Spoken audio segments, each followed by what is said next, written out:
So hi everyone, I'm Benoit Baillif, and I'm a second year PhD student in the Department of Chemistry of Cambridge.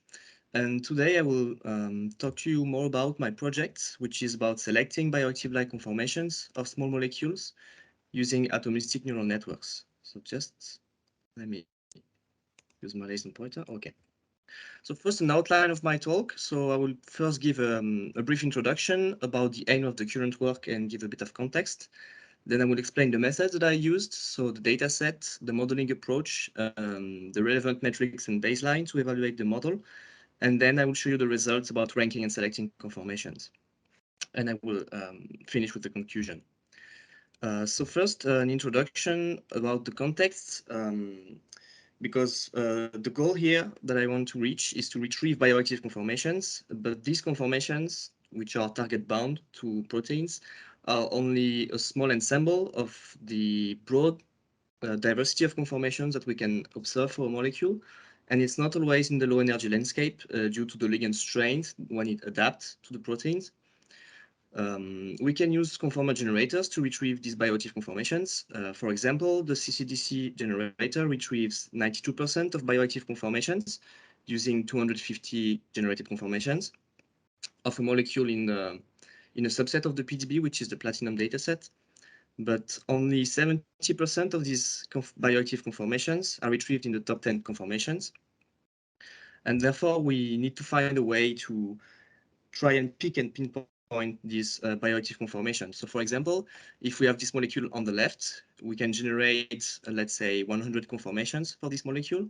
We have the bioactive conformation on the right, but as you can see, you have a broad diversity of generated conformations, and they have different deviations, so atomic RMSD, to the bioactive conformation. And actually what we want to select in the end is we want to be able to identify this conformation as something which is bioactive-like, so with a low atomic RMSD. And this is the goal of the current model I'm developing. So as for the methods, I will first give an introduction about the data sets. So I use the PDB bind dataset, which is containing curated protein ligand complexes and corresponding binding affinity. There's a general and refined sets, but to have as more data as I can, I merged these two data sets. I will also filter the ligands that have more than 50 heavy atoms to restrict myself to only small molecules, and also remove the ones that are not passed by RDKit, because I'm mostly using Python to use the modeling. And we end up with roughly 12,000 ligands and 15,000 PDB identifiers. We may have different bioactive conformations for some ligands. So that's a bit of the data cleaning step. Once I have all my bioactive conformations, I will generate conformers for that. So I generate up to 100 conformations per unique ligand. So this will represent a data set of roughly 1 million conformers with the corresponding, I also compute the corresponding deviation to the bioactive conformation. And once I have this huge dataset, I need to perform train, validation, and test splits for the subsequent machine learning strategies. And I will explain the dataset splits in the next slides. So the first splitting strategy is just a random split. So I have all these unique ligands, and I will perform a split using 80% of the molecules in the training set, 10% in the validation set, and 10% in the test set.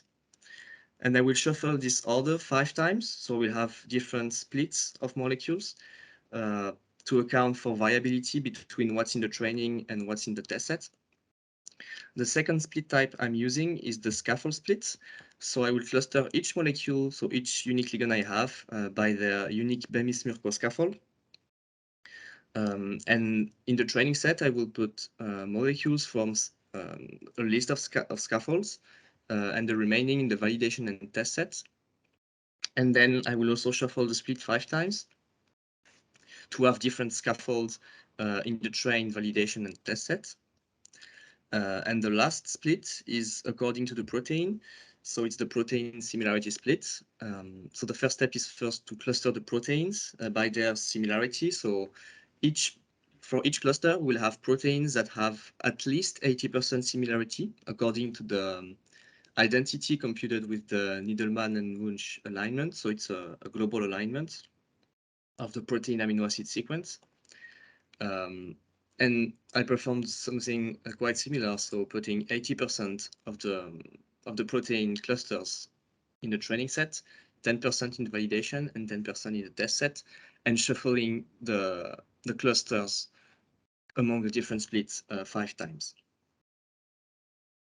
The model I'm using to try and predict the atomic RMSD for a given input conformation is the Schnepp model. So I will try to make an intuitive explanation because it's a model which is usually used in physics to compute energy and forces of atoms and molecules. So this model is using the atomic positions and the atomic number, so each atom, where they are in the space and what kind of atom that is. It's first computing a row embedding, so it's transforming all the atoms into vectors, so it's just a series of numbers. And the bonds are also modeled as a vector, and it's encoding the interatomic distances. So we have this information about what kind of atoms and what are their distances. And the Schnepp model is using what we call interaction blocks. So it's actually updating each atom embedding using the neighborhoods of this atom. So for example, it's incorporating information coming from, so this one is incorporating information coming from this one, this one, this one, and also some that may be slightly far away. So the cutoff has to be defined by the model. And there's a sequence of interaction blocks. So it's similar to what we can see with convolutions, for example, that are used in models for image recognition. And in the end, we obtain processed atom embeddings. And out of these finalized atom embeddings that have incorporated all the atomic environments, we can sum them to obtain a single output for the molecule. And the single output here that we want to have is the atomic RMSD to the bioactive conformation. So this is modeled here. So I'm using a specific combination of Schnepp parameters to compute the atom embeddings, and then I sum them and add an activation layer just to make sure that the predicted value is mostly positive, because the deviation between two conformations is absolutely positive. And during the training, I use a loss function. So I train the model to make sure that I have the closest atomic RMSD as is observed in the real values in the training set. And I'm just minimizing, so the loss function has to be minimized, the error between the predicted RMSD and the real RMSD for given conformations. And once I have this trained model, what I can use it to is to select conformations that are bioactive or bioactive-like. So for example, if I have this molecule here on the left, I can generate, so it's a bioactive conformation.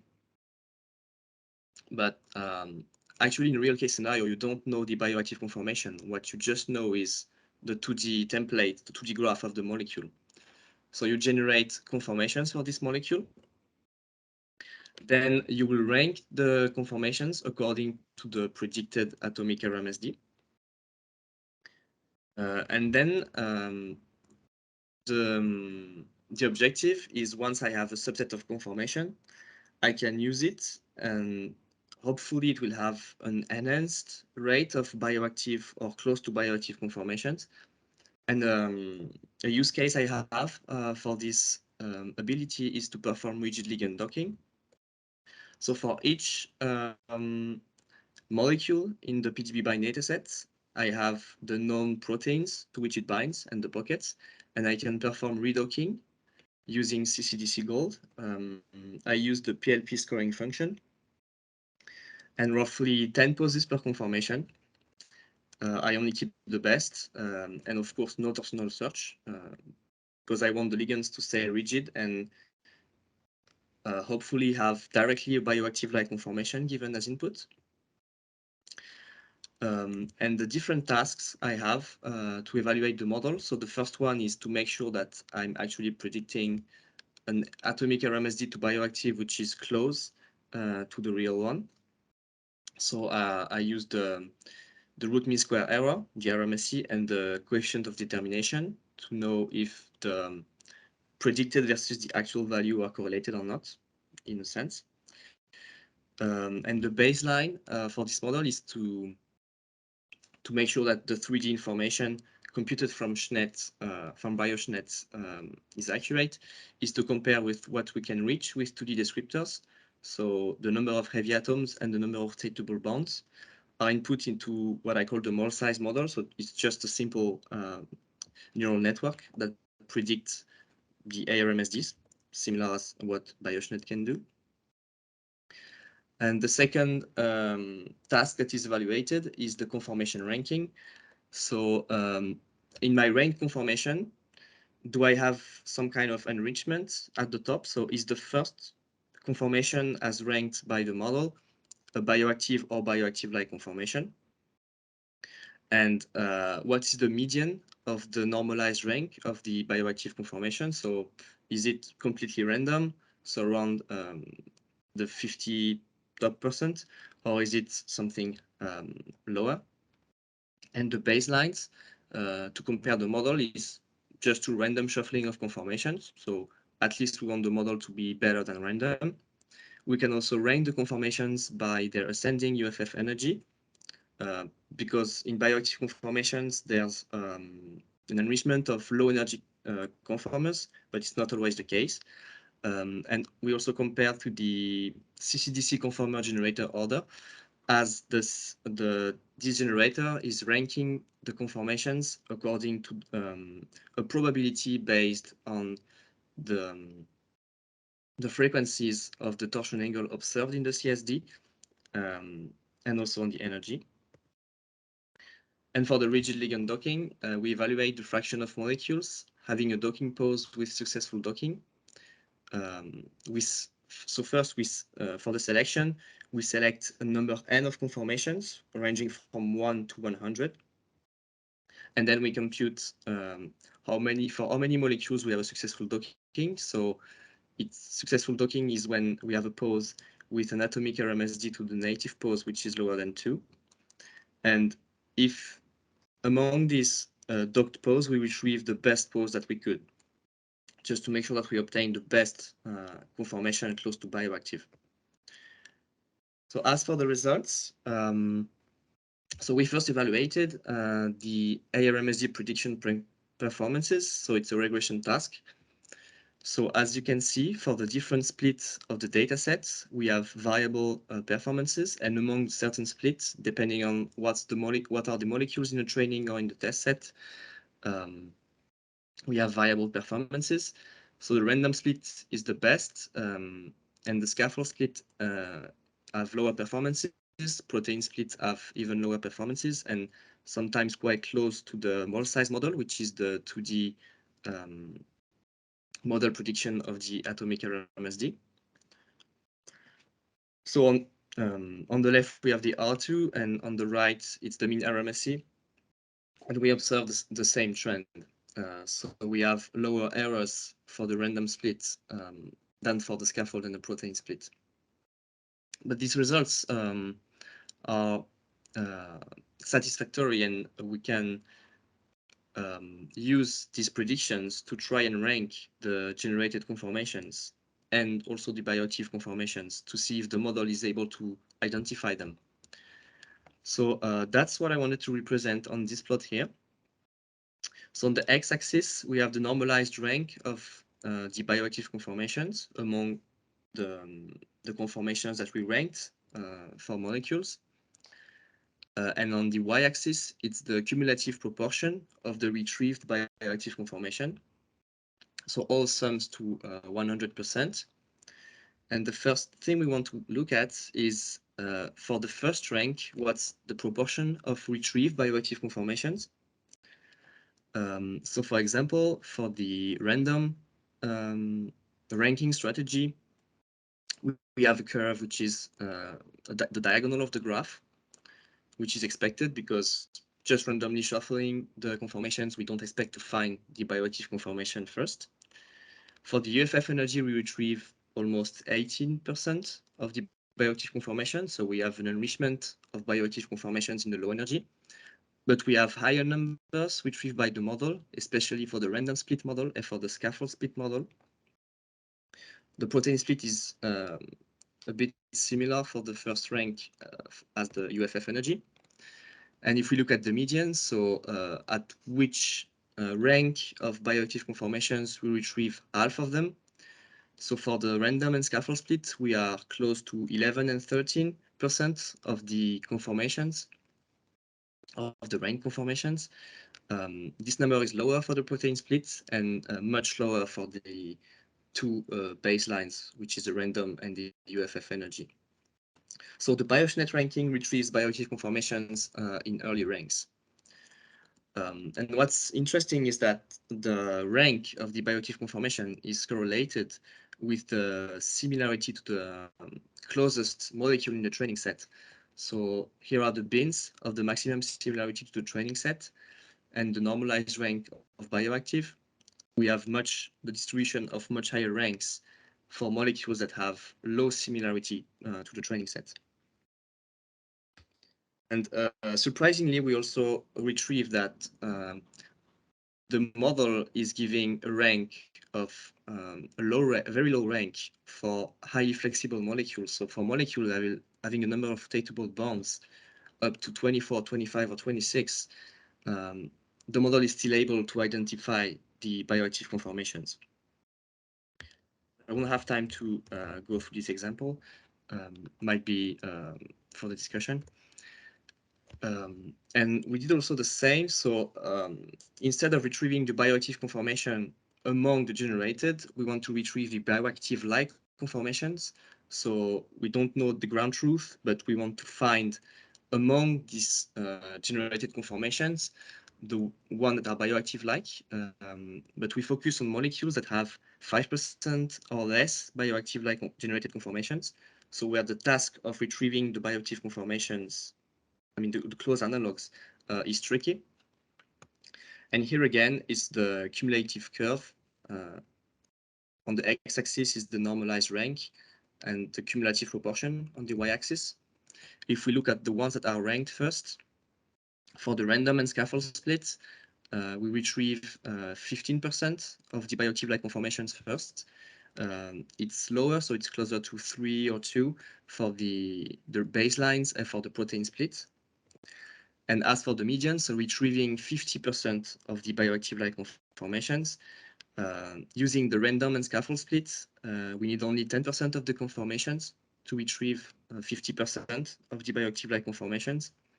Meanwhile, it's a lower number for the baselines, and the protein split has probably an increased rate of bioactive-like conformations, but is not as developed as the random and scaffold split. And once we have this ability to retrieve bioactive-like conformations, we can use it for rigid ligand docking. And we want to check, depending on how much input conformations we have for the rigid ligand docking, what's the fraction of molecules having a successful docking. So the maximum fraction is roughly 80%. So it's difficult here to differentiate between the different lines. So we'll just zoom in for the 21st input conformations. And as we can see here, if we want to retrieve 60% of the successful docking, we need only 6 conformations with the random split. Meanwhile, we need more for the scaffold split, around 8 conformations, and also more using the other baselines, so the random, UFF energy, or the CCDC ranking. If we compare what's the rate of, among the successful docking, what's the rate of retrieving the best pose, we usually retrieve the best pose here with using 20 input conformations. We retrieve 50% of the best pose. Meanwhile, we retrieve only 40% of the best pose with the scaffold split, and lower for the protein split here. And much lower also for the other baselines. So we have we retrieve the higher rate of successful docking using a limited number of input conformation, and we retrieve the best poses at earlier ranks as well. To summarize, BioSchNet, so the model I presented here, can help accelerate bioactive conformation identification. So as shown here on the P2B-bind dataset, we were able to predict for input conformations their atomic RMSD to the closest known bioactive conformations. And we can use this prediction to rank the conformations, having an enrichment of the bioactive conformations in the top rank and of the bioactive-like conformations. And we use this ranking power to shortlist input conformations for rigid ligand docking, and we can obtain a similar result as using the whole set of conformations, but using only a restricted number of input conformations. So there's an opportunity to accelerate virtual screening here. However, the main limitation that we observed, as shown with the protein splits, is that this model has limited applicability on ranking conformations for molecules that binds protein whose ligand were not in a training set. So probably this can be used for virtual screening, but only on protein targets that were used in the training set. That sums up the presentation. I would like to thank my supervisors, Andreas Bender from the University of Cambridge, and Jason Cole, Elenia, and Patrick from the CCDC. And I would also like to thank the Bender Group members for the fruitful discussions and feedback. Thanks a lot, and if you have any questions, please let me know. Yep, so does anyone have any questions for Benoit? Second. So again, it's a bit cheeky of me. Oh, I know, there we are. We do have a question. Good. Who's that from? Figuring out who that is from. Why don't you unmute? I can't see who it's from, but if you unmute your mic and ask your question. Yeah, hello. Hello. I was wondering, it's quite interesting that it depends on the protein, well, what you see in the protein split. So what strategy would you look at if you have a new target? Could you still use some sort of trained on subset on similar proteins, or would you just revert back to energy-based considerations? What was your feeling of looking at the data? So I think it's also in work in progress, trying to see what's causing this difference for the protein splits. So either it's something that is some conformation that are very specific to proteins, or it's because some scaffolds or some specific substructures are present only for ligands of some proteins. So in that case, I see limited applicability for my model. So I would either use so the scaffold split model if I see that the ligands the ligand scaffold for the test set for this new protein are within the training set of the scaffolds, or as you said, probably go back to just looking at the low energies, or probably relying on flexible docking. But yeah, it's actually interesting to see the low results of the protein split, and that's also have been shown in other papers. So for example, to predict the binding affinity of a certain ligand for a certain protein, if you try to predict the binding affinity of ligands that probably are also known in the training set on new targets, then the model fails. Does that answer your question? Yeah, thank you. I think it makes sense completely, because in a way you ignore a big part of the information of where it is binding. So it's not an easy task then. Thank you. Well, thank Benoit again. Well done, Benoit. Good talk.